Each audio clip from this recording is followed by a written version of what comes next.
Are we Hungarians really related to the Huns?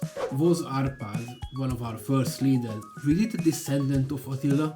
Is the Hun-Hungarian connection is a fact or is it a hoax? We as Hungarians, were we the part of the Hun Empire or we were the Hun Empire? Join me for this video where we're gonna visit, discover and talk about the relation between Huns and Hungarians and going through talking about the different proofs, pros and cons about the connection between us and the Huns. So, let's go!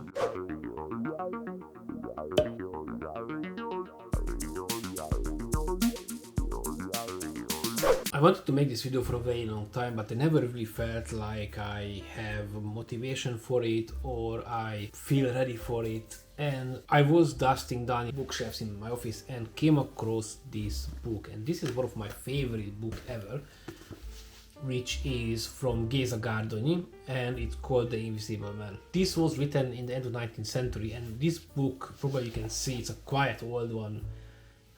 It was printed in 1961, printed in Hungarian. Growing up, I read this book hundreds of times. This is one of my all-time favorite books.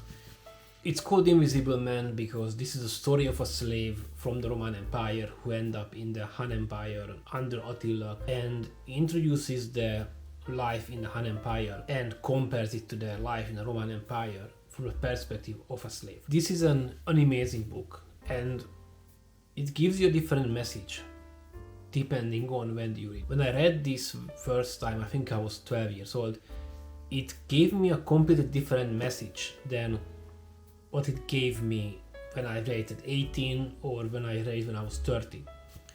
It's an amazing book, so if you have a chance and you can find it somewhere in English, or if you're Hungarian and you can get it, read it. This is the best book ever. So I came across this book in my bookshelf and I thought, you know what, this is not the right time to make a video about the alleged or real connection between Huns and Hungarians. Are we really the descendants of Huns?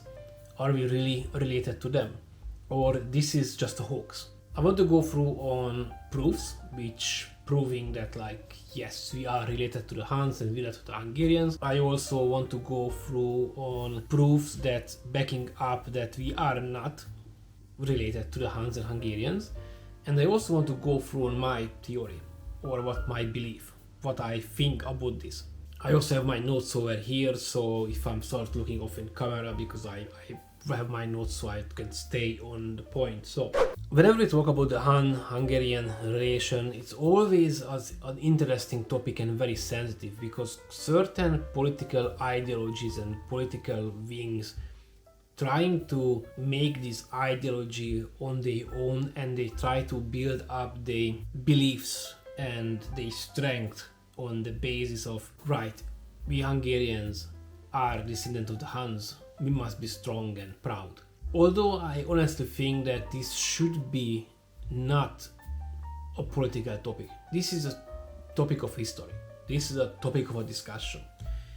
I don't think any current political party should walk around and say aha, this is our past and we as this nationalist wing, we will use this. Anyway, let's move on. Another thing that I want to point out that beliefs of Huns and Hungarians are related. It always became very powerful and always became very popular in time of distress. For example, during the Habsburg occupation of Hungary, before the compromise, one of the threats what Hungarians were grabbing onto and hold on to as a national pride that we as the descendant of the Huns, we should not give up the fight for our freedom and no one should rule us. Which gave us a meaning, gave us something to fight for. So this relation always became this Hun-Hungarian relation always became very strong and popular in time of distress. But let's move on. So what are the proofs and what are the proofs against the connection? First, I think we should start with the Hungarian mythology. Hungarian mythology and legends of how we call them Mondás. One of our very important and very old legend is the story of Hunor and Magor. Magor and Hunor, they were brothers and they were hunting for the white stag. The white stag led them after a long chase into the Carpathian basins, they called them the golden corner of the world, and then they went back to their tribes.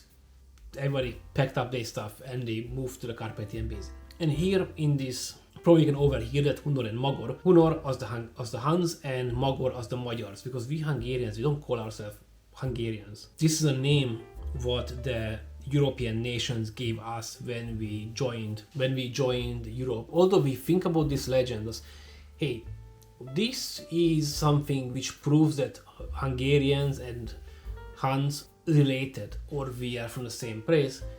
It also has a very interesting part that we, in the legend, we Magyars differentiate ourselves from Hunor and from the Huns. So although Hunor and Magor were hunting together and traveling together, it points out that we didn't form a unified society. As if we would have, why would be Hunor and Magor? Why would be two different brothers, two different symbols of two different nationality or nation or tribe?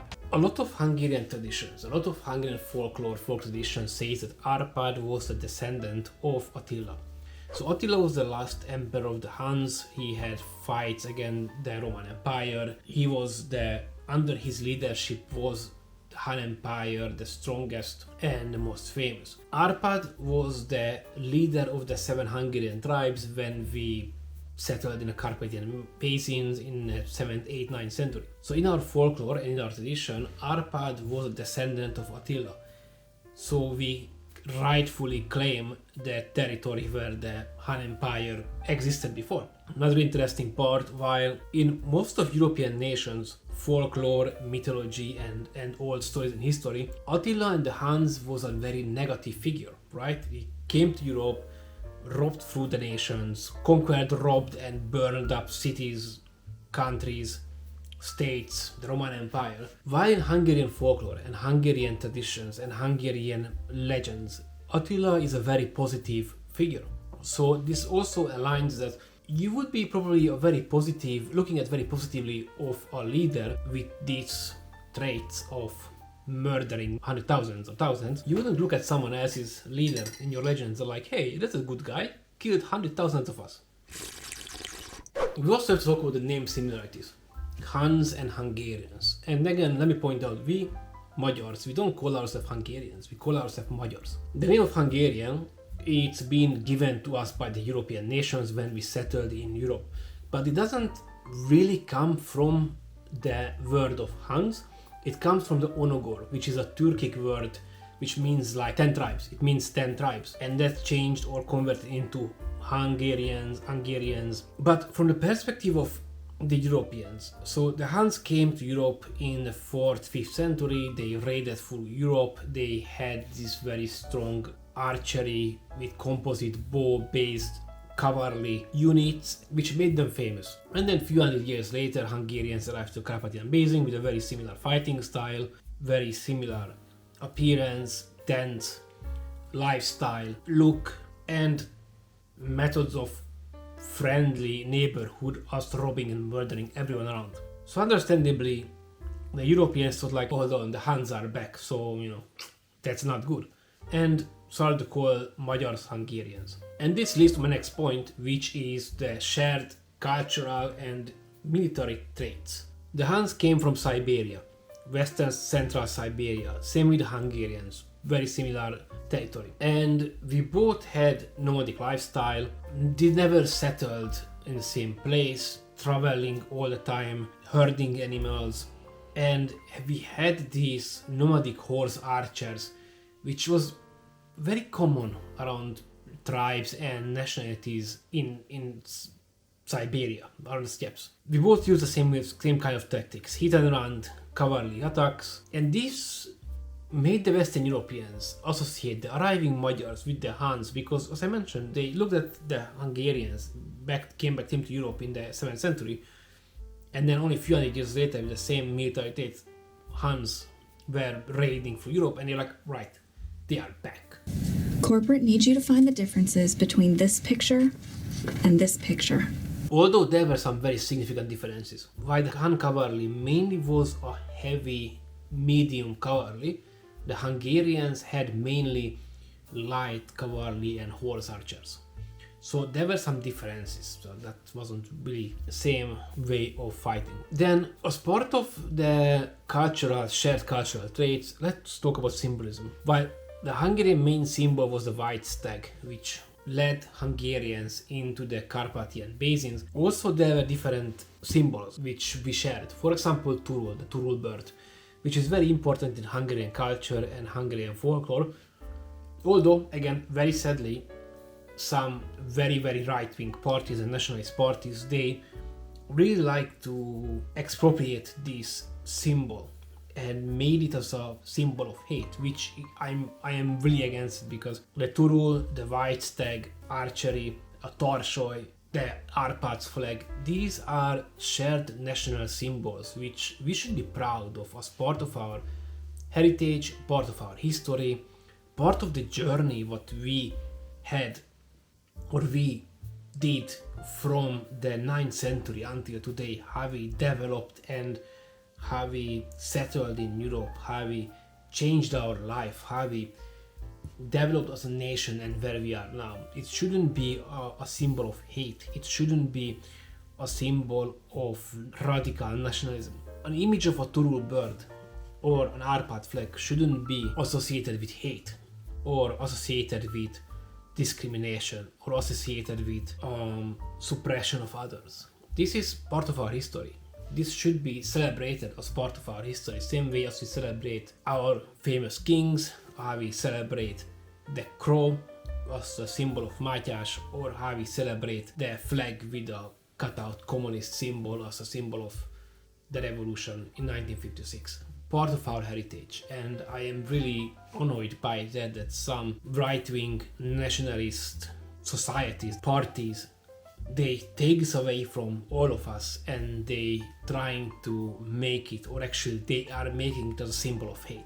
Anyway, we also have to talk about some more scientific stuff. For example, DNA research. Okay, I'm not a professional, so I'm gonna tell you what I read about. There were some DNA research when they looked at Hungarian, Avar and Hun graves in the Carpathian basins, and they did find crossovers in the DNA between these nationalities and people who were Huns, Hungarians and Avars, because we could identify them based on how the grave looked like and what they put in the grave. We knew that, okay, this is a Magyar grave, this is a Hun grave, this is an Avar grave. There are a lot of similarities in the DNA, so there is some relation between Huns and Magyars and Avars. But the Hun nation, and this is what I point out, it's not a unified nation. It wasn't like Hun as a nationality. It was more of like an alliance of hundreds and hundreds of tribes. So it was a melting pot. That means that yes, probably we do have some relation to Huns, but does it actually prove 100% that we are descendant of Hun, or Hungarians are descendant of the Huns? I don't think so. I don't think just yet. As the Huns came from Eastern Siberia, Hungarians came from Central Siberia, there is the Qingsu connection. We know for sure that the Huns had some activities in the China and Chinese Empire of the time, and that means that there are some relation between them, and also in Hungary we do have some heritage from the Qingsu culture, which shows that like a sort of like a relation, like okay, if they were related to them, or then they are related to us, so we should have some kind of continuity between them. But again, this is a very faint proof, so. And I am not an expert on this, so I'm gonna just leave it as it is. More importantly, there are some archaeological finds. Although there are no definite proof of descent or discovery between Huns and Hungarians, but we know that we share the same kind of lifestyle, the same kind of culture, so finding proper archaeological proofs are difficult for nations or tribes which were nomadic. Because let's talk about Roman Empire. The Roman Empire had cities, towns, walls, strongholds built up. They were in the same location. You can dig down, you find them, you prove they were here. So for example, I'm in Scotland, Antonine Wall is from here, like 20 minutes by walk. We can prove Roman Empire was here. That was the Antonine's Wall. Here was the military barrack. Here was this, here was that. When you have a nomadic empire, a nomadic tribe, because they were keep moving around, they didn't really stay long enough anywhere to build strongholds, buildings out of stone.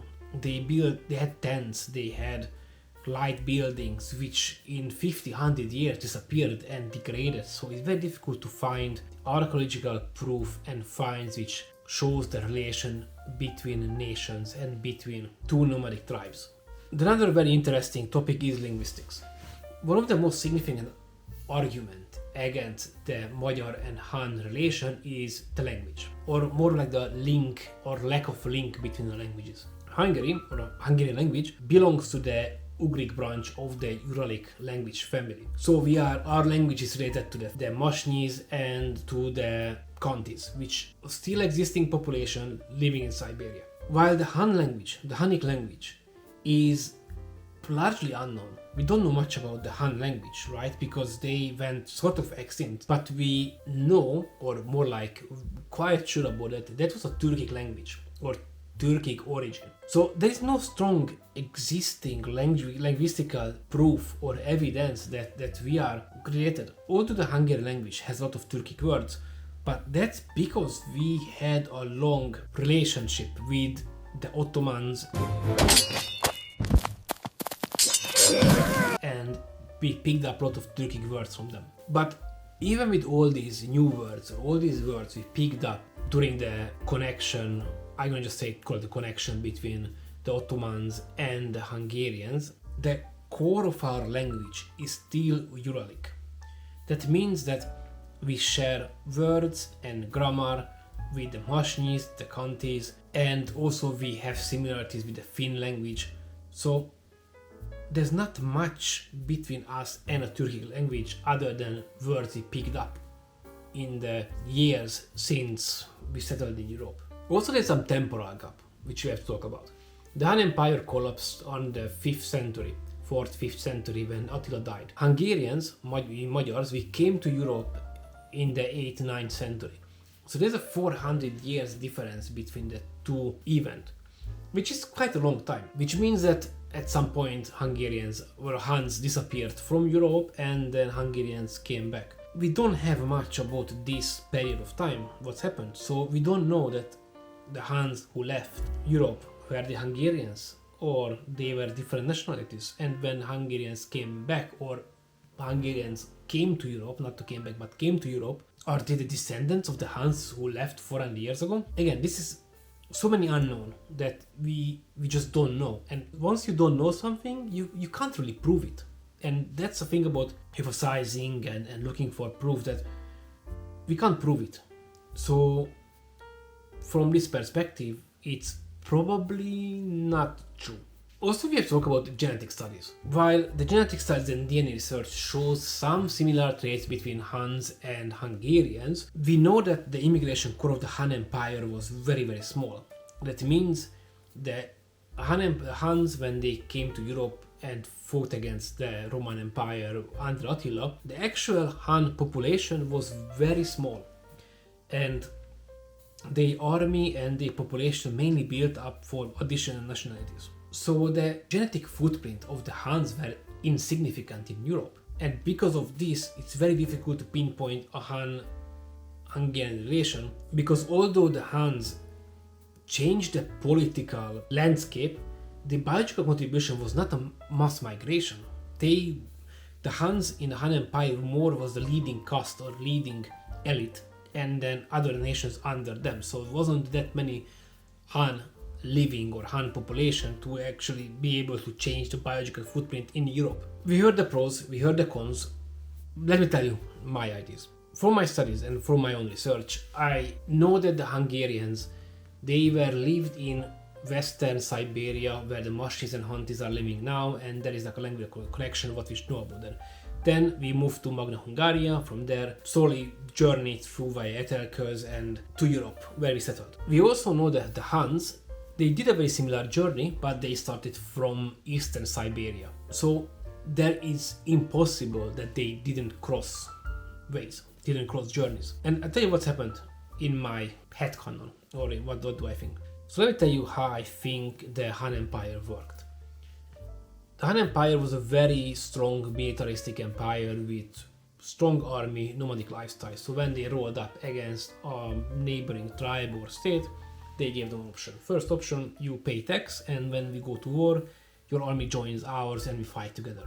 The second option, if you don't like this, we will attack you, most of you still have to pay tax, and then most of you become slave, and when I'm gonna go to another war, you still have to come and fight with us. So most of the nations and tribes, they obviously went for the first option. So the Han Empire snowballed into this large, massive military state, and this, I assume, they came to relation with the Magyars as well. When they arrived to the Ural Mountains where the Hungarians were living, the Huns were like, look, same options, you come and join us, or so the Hungarians were like, yeah, we don't really want to die, so I think we're gonna go with you. And as part of the Han Empire, the Magyars fought against the Roman Empire and other nations. Because Magyars were also nomadic nations, for them to assimilate into the Han Empire or work together and live together was very easy, because very similar lifestyle, shared values, military tactics. So I believe that Magyars became one of the core tribe in the Han Empire because of the simple fact that we already had a very similar lifestyle. But it also meant that we picked up a lot of traits from the Huns, and that's where comes the shared DNA, some of the shared linguistics, some of the shared military and symbolism and mythology, and that's why Huns are part of the Hungarian mythology. So in my opinion, us Hungarians are not descendant of the Huns, but the Hungarians were part of the Han Empire, and then when Han Empire collapsed and pulled back into Eastern Europe or near the Ural Mountain after the death of Attila, a few hundred later, when the mass migration of people started due to weather changes, the Hungarians started to move back westward, but already this time the Han Empire disappeared. So we were, we were carrying the heritage of the Han Empire as the survivors of that tribe alliance. This video was much longer than I wanted to, and also very unscripted, so I hope you find it interesting, and let me know if you want to hear more about me rambling about random history and theories. And if you are here, you might want to like my video, subscribe to my channel, and just as always, thank you for being here.